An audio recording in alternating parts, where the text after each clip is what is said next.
आज की वीडियो में हम लोग औसत का ये पार्ट 18 पढ़ेंगे और इसमें हम ऐसे क्वेश्चन पढ़ेंगे जिसमें समूह में एक व्यक्ति शामिल करने पर मतलब कोई भी समूह दिया होगा उसमें एक व्यक्ति को शामिल किया जाएगा। आज हम ऐसे क्वेश्चन पढ़ेंगे। तो पहला क्वेश्चन है कि 10 व्यक्तियों का औसत भार 51 किलोग्राम है। यदि एक नए व्यक्ति को समूह में शामिल कर लिया जाए, ये देखो नए व्यक्ति को, यदि एक नए व्यक्ति को समूह में शामिल कर लिया जाए तो औसत भार में 100 ग्राम की वृद्धि हो जाती है। शामिल किए गए व्यक्ति का भार ज्ञात करो। तो इसको हम पहले लॉन्ग से करेंगे, उसके बाद फिर इसको हम ट्रिक से सीखेंगे। तो सबसे पहले लॉन्ग से देखें तो इसमें लिखा है 10 व्यक्तियों का औसत भार 51 किलोग्राम। तो यहाँ से हमारा निकल आएगा।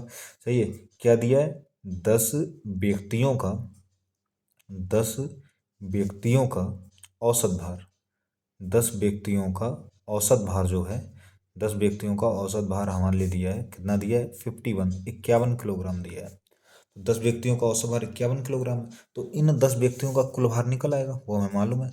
10 व्यक्तियों का 10 व्यक्तियों का कुल भार, कुल भार। तो इन 10 व्यक्तियों का कुल भार कैसे निकलेगा? तो 10 व्यक्तियों का औसत भार 51 है, तो इन 10 व्यक्तियों का कुल भार कैसे निकलेगा? व्यक्तियों की संख्या और उससे क्या कर देंगे? गुणा कर देंगे, औसत से गुणा कर देंगे। तो 10 की हम गुणा करेंगे, 10 की गुणा हम किससे करेंगे? 51 से गुणा कर देंगे। तो 10 की हम 51 से गुणा होगी तो कितनी आ जाएगी? 510 किलोग्राम आ गया। इतना सवाल हो गया। ठीक है, कि 10 व्यक्तियों का औसत भार 51 किलोग्राम है। तो हमने इतना सवाल हल कर लिया कि 10 व्यक्तियों का औसत भार 51 किलोग्राम है, तो उन 10 व्यक्तियों का कुल भार जो होगा वो कितना हो जाएगा? 510 किलोग्राम। तो अब आगे क्या लिखा है? आगे इसमें लिखा है कि यदि एक नए व्यक्ति को समूह में शामिल कर लिया जाए, तो 10 व्यक्ति थे, जब समूह में एक व्यक्ति शामिल कर लेंगे तो कितना हो जाएगा? 11 व्यक्ति हो जाएंगे। ठीक है, जब शामिल कर लिया जाता है तो औसत भार में लिखा है 100 ग्राम की वृद्धि हो जाती है। औसत भार में क्या हो जाता है? 100 ग्राम की वृद्धि हो जाती है। तो यहाँ पे क्या आ जाएगा? 11 व्यक्तियों का औसत भार, 11 व्यक्तियों का औसत भार अब कितना हो जाएगा? पहले 51 था। कितना था? 51 था। अब जब एक व्यक्ति शामिल हो जाता है तो वो 11 हो गए और 100 ग्राम की क्या हो जाती है? फिर वृद्धि हो जाती है, मतलब प्लस 100 ग्राम। प्लस कितना आ जाएगा? 100 ग्राम आ जाएगा। अब ये ग्राम है, ये 51 किलोग्राम है और ये 100 ग्राम, तो ये इसमें अभी जुड़ नहीं सकता है। तो इस ग्राम को हम किलोग्राम बदलेंगे। 100 ग्राम है, इसको किलोग्राम बदलेंगे तो किससे भाग हो जाएगी? 1000 से क्या हो गई? भाग हो गई 2 जीरो से। सही है, 2 जीरो से 2 जीरो कैंसिल हो गए, 1/10 आया। 1/10 का मतलब हो गया 10 से 1 को भाग दें, 10×9 आ जाएगा। मतलब ये आ गया 51 प्लस 10×9, मतलब ये आ जाएगा 51.1 किलोग्राम। कहने मतलब जब एक व्यक्ति शामिल हो जाता है तो वो 11 व्यक्तियों का जो औसत भार है वो कितना हो गया? 51.1 किलोग्राम हो गया। तो अब यहाँ से हम क्या निकाल सकते हैं? यहाँ से निकाल लेंगे 11 व्यक्तियों का 11 व्यक्तियों का कुल भार, 11 व्यक्तियों का कुल भार। तो कितना आ जाएगा? तो 11 व्यक्तियों का औसत भार आया 51.1 किलोग्राम। तो इन 11 व्यक्तियों का कुल भार क्या आ जाएगा? 11 इसकी क्या हो जाएगी? गुणा हो जाएगी, मतलब 11 गुणा 51.1। तो ये हम गुणा करेंगे, तो गुणा जब हम ये करेंगे तो ये आ जाएगी 562.1 किलोग्राम आ गया। अब क्वेश्चन जरा ध्यान देखो। देखो 10 व्यक्ति थे, 10 व्यक्तियों का औसत भार 51 था। तो उन 10 व्यक्तियों का कुल भार 510 आ गया। कितना आ गया? 510 किलोग्राम आ गया। फिर क्या हुआ? एक व्यक्ति शामिल हो गया तो 11 हो गए, और 11 जब हो गए तो औसत भार में 100 ग्राम की वृद्धि हो गई। तो औसत भार 51 था, उसमें 100 ग्राम की वृद्धि कर दी तो 51.1 किलोग्राम आ गया। मतलब 11 व्यक्तियों का औसत भार 51.1 किलोग्राम आ गया। तो इन 11 व्यक्तियों का कुल भार कितना आ गया? 562.1 किलोग्राम आ गया। हमें निकालना क्या है? हमें ये निकालना है शामिल किए गए व्यक्ति का भार ज्ञात करो। तो शामिल किए गए व्यक्ति का भार कैसे निकलेगा?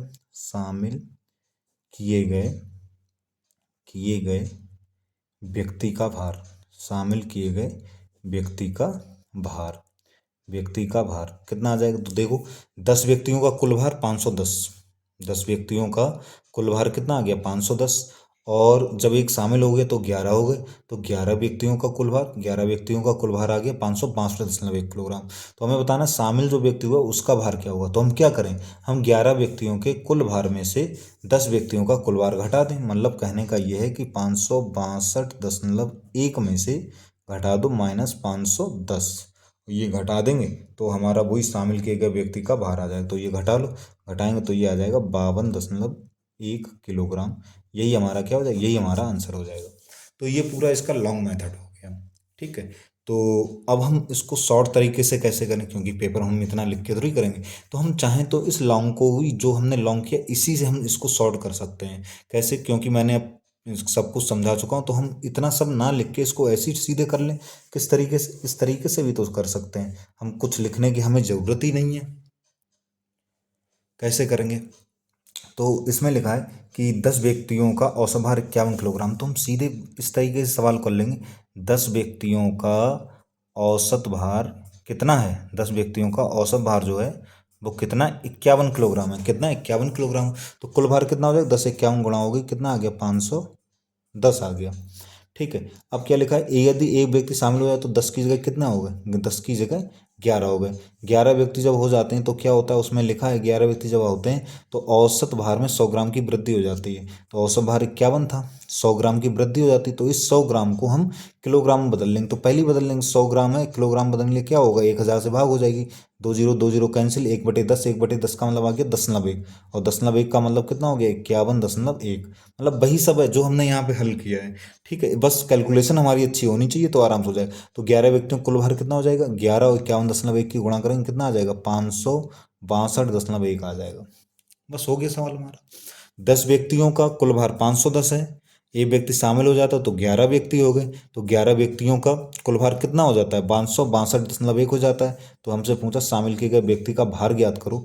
तो शामिल किए गए व्यक्ति का भार कैसे निकालें, क्या करें भाई, 11 व्यक्तियों के कुल भार में से 10 व्यक्तियों का भार घटा दो, मतलब 562.1 में से 510 घटा दो, हमारा उत्तर आ जाएगा 52.1 किलोग्राम। यही आंसर हो जाएगा।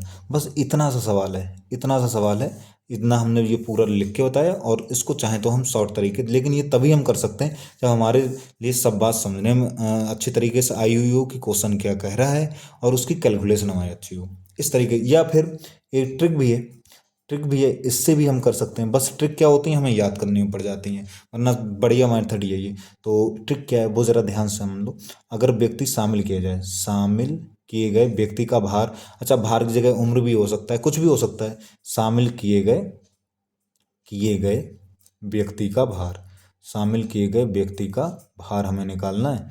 तो इसकी ये ट्रिक होती है, बराबर क्या होती, पुराना औसत भार, पुराना औसत भार, पुराना औसत।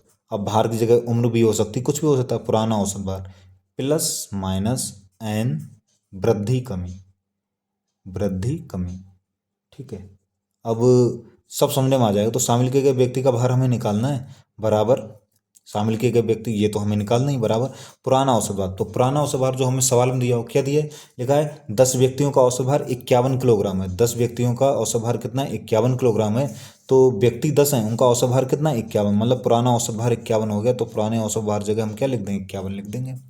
अब एक चीज़ ध्यान रखना, आगे लिखा है यदि एक नए व्यक्ति को शामिल किया जाए, तो शामिल किया जाए, हमने शामिल करने वाली ट्रिक लगा रहे हैं। शामिल कर लिया जाए तो औसत भार में 100 ग्राम की वृद्धि हो जाती है, लिखा है 100 ग्राम की वृद्धि। तो वृद्धि होगी तो प्लस लगेगा, और कमी होगी तो क्या लगेगा, माइनस लगेगा। तो वृद्धि हो रही तो यहाँ क्या आ जाएगा, प्लस। एन का मतलब क्या, एन का मतलब होता है जितने लोग हों। तो 10 थे, एक शामिल हो गया, कितने हो, 11 हो गए। एन की जगह कितना आ गया, 11। और यहाँ पर लिख देंगे जो भी वृद्धि लिखा है, वृद्धि होगी वृद्धि लिख लेंगे, यहाँ पे कमी होगी तो कमी लेंगे। तो वृद्धि वृद्धि कितनी हो रही, 100 ग्राम की हो रही है।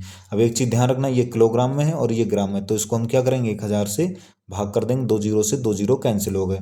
तो ये हमारा आ जाएगा 51 प्लस 11 को 10 से भाग करेंगे, 1.1 आ जाएगा, और ये जोड़ लेंगे, ये हमारा आ जाएगा 52.1 किलोग्राम। हम इस तरीके से भी कर सकते हैं। तो इस क्वेश्चन को हम चाहें तो इस तरीके से भी कर सकते हैं, लॉन्ग मेथड को ही हमने सॉल्व कर लिया, इससे कर सकते हैं, चाहें तो इस तरीके से भी कर सकते हैं। अभी ये बहुत बड़ा लग रहा होगा, ये मैंने समझाया है, सही है, समझाया सब डिटेल में बताया, इसलिए थोड़ा बड़ा लग रहा है, टाइम ज़्यादा लग रहा है। अभी इसी को हम देखो बहुत सेकंडों में सवाल करेंगे। जैसे दूसरा ही क्वेश्चन है हमारे सामने, लिखा है 20 व्यक्तियों का औसत भार 50 किलोग्राम है। 20 व्यक्तियों का औसत भार 50 किलोग्राम है। तो 50 किलोग्राम मतलब ये पुराना औसत भार हो गया। नए व्यक्ति को समूह में शामिल किया जाता है, शामिल कर लेंगे तो औसत भार में 1/3 किलोग्राम की वृद्धि हो जाती है। ठीक है। शामिल किए गए व्यक्ति का भार बताओ। अब देखो ये कितनी आसानी है, शामिल किए गए व्यक्ति का भार बताना है, शामिल किए गए व्यक्ति का, और ये कोई लिखना जरूरी नहीं, बस ठीक है, किए गए व्यक्ति का बराबर क्या आ जाएगा, पुराना औसत भार। पुराना औसत भार हो गया 50। अब देखेंगे वृद्धि हो रही या कमी, तो वृद्धि हो रही तो प्लस लगा लेंगे, कमी होती तो क्या लगा देते, माइनस लगा देते। अब एन एन 20 लोग थे, एक और आ गया, कितना हो गया, 21। गुणा वृद्धि या कमी जो हुई हो वो लिख देंगे। तो 1/3 किलोग्राम की वृद्धि। अब यहाँ पे ये ग्राम में नहीं तो हमें कुछ चेंज भी नहीं करना है। 1/3 किलोग्राम लिख दिया तो सीधे आ गया 1/3 किलोग्राम। 3 से काटा, 3 सत्ते 21, ये हमारा आ गया 50 प्लस 7 एकम 7, 50 7 कितना हो गया 57 किलोग्राम हो गया। यही हमारा आंसर हो गया। तो देखो कोई इसमें टाइम लगा, इसमें सब मैंने समझाया, डिटेल में सब समझाया, इसलिए टाइम मालूम चला कि हाँ बहुत बड़ा हो रहा है, ऐसा नहीं है। ठीक है, बहुत कम टाइम में ही हम क्वेश्चन को सॉल्व कर सकते हैं। अगला क्वेश्चन देखें। अगला क्वेश्चन हमारे सामने लिखा है 11 व्यक्तियों की औसत उम्र 25 वर्ष है, मतलब पुरानी औसत उम्र ये 25 वर्ष हो गई। नए व्यक्ति समूह में शामिल किया जा रहा है, शामिल कर लिया है। तो औसत उम्र 1/4 वर्ष की कमी हो रही है, 1/4 वर्ष की क्या हो रही है, कमी हो रही है। शामिल किए गए व्यक्ति की उम्र ज्ञात करो, बस वैसे ही कर लेंगे। शामिल किए गए व्यक्ति की उम्र, शामिल किए गए व्यक्ति की उम्र, व्यक्ति की उम्र कैसे निकलेगी, बराबर आ जाएगा। पुरानी औसत उम्र कितनी है 25। अब देखें वृद्धि हो रही, कमी, कमी हो रही है, 1/4 कमी हो रही तो माइनस हो गया। एन, एन का मतलब जितने लोग हों, 11 थे, एक और आ गया 12 हो गए। गुणा जो वृद्धि कमी हो रही है, तो यहाँ पे कितनी कमी हो रही है 1/4 वर्ष, 1/4 वर्ष लिख देंगे। यहाँ पर ये भी वर्ष में, ये भी वर्ष में, तो कोई दिक्कत ही नहीं, 4 से काट लेंगे, 4 3 या 12। तो ये क्या आ जाएगा 25 माइनस 3 एकम 3, 25 में से 3 गया कितना 22 वर्ष, यही हमारा आंसर हो गया। ठीक है, अगला क्वेश्चन देखें। अगला लिखा है 15 व्यक्तियों की औसत उम्र 26 वर्ष। औसत उम्र, पुरानी औसत उम्र 26 वर्ष हो गई, नए व्यक्ति समूह में शामिल कर लिया। औसत उम्र 3 माह लिखा है, 3 माह की वृद्धि हो जाती है।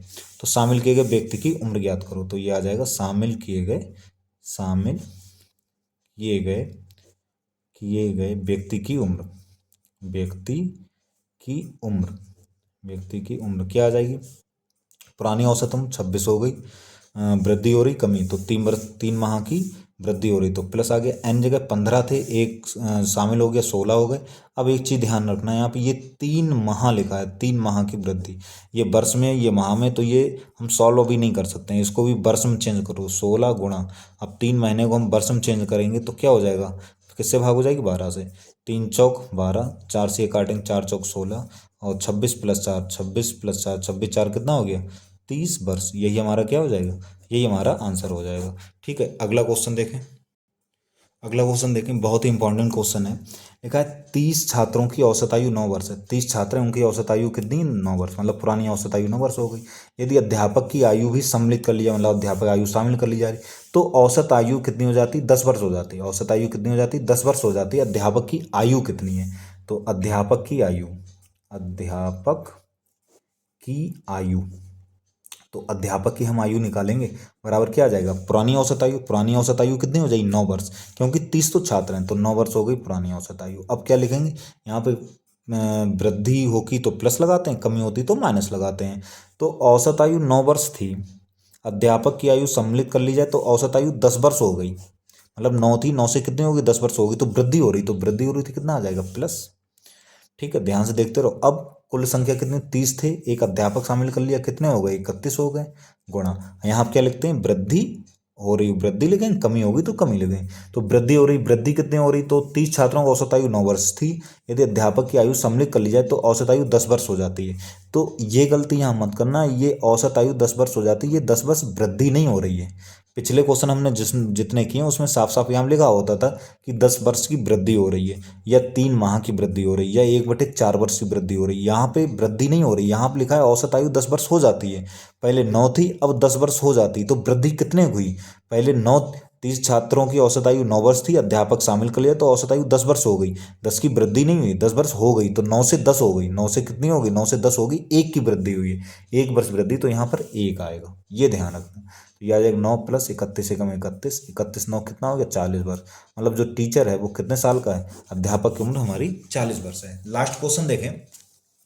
एक कंपनी के 30 कर्मचारियों का औसत मासिक वेतन इतना दिया है, ठीक है, प्रबंधक का वेतन भी शामिल कर लें तो औसत मासिक वेतन बढ़कर 4300, ये भी वैसा ही है, बढ़कर इतना हो जाता है 4000 से 4300, वृद्धि नहीं हो रही है। प्रबंधक का मासिक वेतन कितना है, तो हम ये निकाल लेंगे, प्रबंधक का मासिक वेतन।